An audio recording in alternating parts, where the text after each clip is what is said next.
Smiley Face Killer's theory. When a missing person is found dead in a body of water, the police will usually assume that said person drowned. Although investigations should and usually do follow these findings, the initial assumption is usually what drives the line of investigation. So, in a hypothetical case, if someone was looking to get rid of someone and have their death be ruled an accident, throwing said someone in a body of water could be a way to basically ensure that the death would most likely be initially ruled an accident. Is there a possibility that out of the many deaths ruled drowning, several of them could have actually been murders disguised as accidents? Could there even be a gang of killers taking advantage of this to go on a murder spree? On the 31st of May 1998, the owners of a bar formerly known as the Dapper Dog on Manhattan's Lower East Side agreed to pay a fine of $8,500 for the charge of serving alcohol to a minor and a couple of other minor charges. The hefty sum of the fine was established because of the incident that followed the serving of alcohol to the minor in question. The 20-year-old Patrick McNeil, who was a student and athlete at nearby Fordham University, a top-ranked Catholic university located in the Bronx. More than a year earlier, on February 18, 1997, Patrick McNeil had left the bar visibly intoxicated, and according to witnesses, he had proceeded to walk towards the subway station while being apparently stalked by a van. Patrick disappeared that night, and he was only found more than a month later floating on the East River near a Brooklyn pier. His death was ruled an undetermined drowning. This was the first case of an undetermined or accidental drowning that caught Kevin Gannon and Tony Duarte's attention. Kevin Gannon and Tony Duarte of Global Death Investigators have devoted decades of their life after retirement to find the truth behind supposed accidental deaths and the links that might help them get there. According to his bio on the official GDI website, Kevin Gannon is a 20-year-old veteran of the New York City Police Department. During his career, he made over 1,000 felony apprehensions and was awarded almost 100 medals for bravery. And when he retired, he was the most highly decorated officer in NYPD history.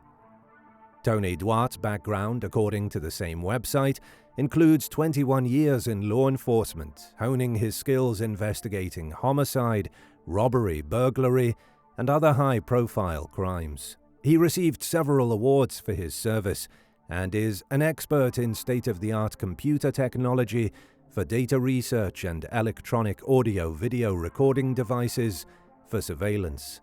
When Patrick McNeil's body was found, there had been a lot of controversy surrounding the case, and through thousands of pamphlets, opinions, and interviews from family members and even patrons of the Dapper Dog, it had become one of the most infamous missing person cases of the late 90s. The insistence from the family that foul play might be involved landed the case in Kevin Gannon's desk, by then one of the most decorated homicide detectives in New York's history. Gannon quickly became convinced that Patrick had been abducted, tortured, and killed before being thrown in the water. He made a promise to Patrick's parents that he would find justice and closure for them. It was the first of hundreds of cases that Gannon and eventually Duarte and their team at GDI would look into in their quest for the truth. Since that original case, Gannon, Duarte, and other investigators have established a theory that seeks to connect and explain what they have identified as an epidemic of undetermined or accidental drowning, where the facts, according to them, don't add up. They are convinced that these incidents that have occurred across several states and throughout several decades have all been perpetrated by the same gang of serial killers. One of the most important characteristics that help identify if a serial killer might be on the loose is to find links in the profile of the people the killer is targeting.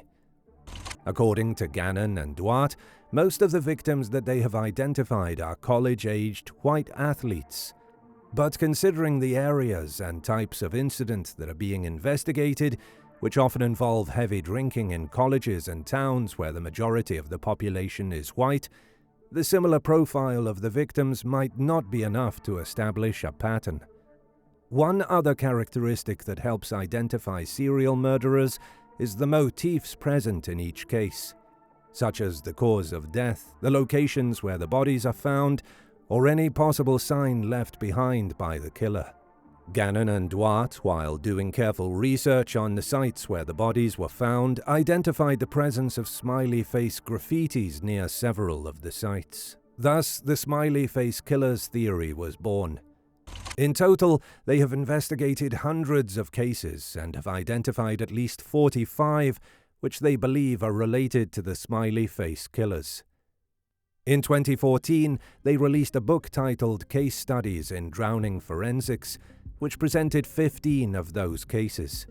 To attempt to prove that foul play was involved in the cases they identified as being the responsibility of the Smiley Face Killers, Gannon and Duarte made thorough investigations of each victim and found several apparent irregularities. They claim that the decomposition timelines of the bodies in several cases are inconsistent with how normal decomposition usually happens, with some victims showing signs of having been dead before going into the water. Other bodies, they claim, were found in a much earlier stage of decomposition than they should be, taking into account the time that passed since their disappearance, indicating that they started decomposing some time after they went missing. In some cases, Gannon and Duarte point to other evidence of possible foul play, like blunt trauma or the presence of GHB, the infamous date rape drug, as a possible explanation for why the authorities charged with investigating these cases might continue to let these possible murders slip through as accidents. Gannon and Duarte have their own theories. As opposed to a widespread conspiracy, they think it might be because of a misunderstanding and lack of open communication between the investigators and the forensic scientists. They also point to some other practices, like the lack of GHB testing in most post-mortem toxicology exams, as other factors that might contribute to the deaths being labeled simply as accidents or undetermined drownings. The theory presented by the members of Global Death Investigators has garnered a lot of attention throughout the years, both from grieving families looking for closure and from detractors criticizing their methodology and even accusing them of giving the loved ones of the victims false hope. It has been contested by the FBI and even by the Center for Homicide Research, a renowned non-profit that seeks to study the issue of homicide in the community, increase solvability of crimes, and, as an end goal, to reduce homicides. How does this case play out, applying the Occam's razor principle? Occam's razor is a philosophical principle. Suppose there are two alternative explanations for an occurrence.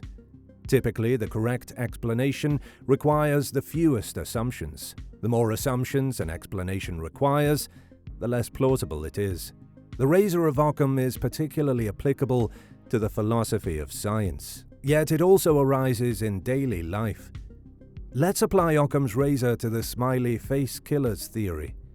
First, let's follow the logic and assumptions that led Kevin Gannon and his team to believe that these deaths were not accidental and were all perpetrated by the same gang of serial killers. According to Gannon, the Smiley Face Killers are targeting people with a similar profile, which could help establish a motive in the killer's victims. They identified the apparent victims as mainly white, college-aged males. This category, however, is too broad, especially considering they're looking specifically for cases of heavy drinking in the Midwestern United States. According to the CDC, heavy drinking is more prevalent in males, and the latest census shows the Midwest region is almost 3/4 ethnically Caucasian. Furthermore, once the scope is broadened and accidental drownings are analyzed over all of the United States, Caucasians are actually less likely to die by accidental drownings compared to Black Americans, according to the CDC.